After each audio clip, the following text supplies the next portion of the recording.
ఎంత గొప్ప ప్రయోగం చేశారంటే ఈయన అలా పెరిగిపోతున్నాడు. పెరిగిపోతున్నప్పుడు అక్కడే ఉంది సూర్యబింబం.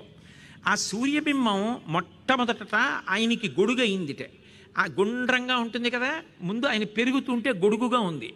ఆ తర్వాత అది మెల్లిగా వచ్చి చెవికి ఆభరణం అయిందిట గుండ్రంగా. ఆ తర్వాత ఆయన మెడలో హారం అయిందిట. ఆ తర్వాత భుజానికి భుజకీర్తి అయిందిట.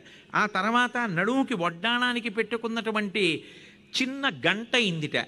ఆ తర్వాత పాదానికి పెట్టుకున్న అంది అయిందిట. ఆ తర్వాత పాదం కింద పెట్టుకున్నటువంటి పీఠం అయిపోయింది గుండ్రంగా.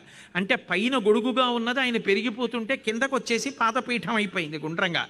అంటే ఎంత పెరిగిపోయాడో చెప్పడానికి రవిబింబంబుపమింప పాత్రమగు ఛత్రమ్మై శిరోరత్నమై శ్రవణాలంకృతి అయి గళాభరణమై సవర్ణ కేయూరమై చెవిమత్ కంకణమై కటిస్థలి బుదంచ ఘంటయై నూపుర ప్రవరంబై వటుడుతా పదపీఠమై వటుడుతా బ్రహ్మాండమున్ నిండుచోన్.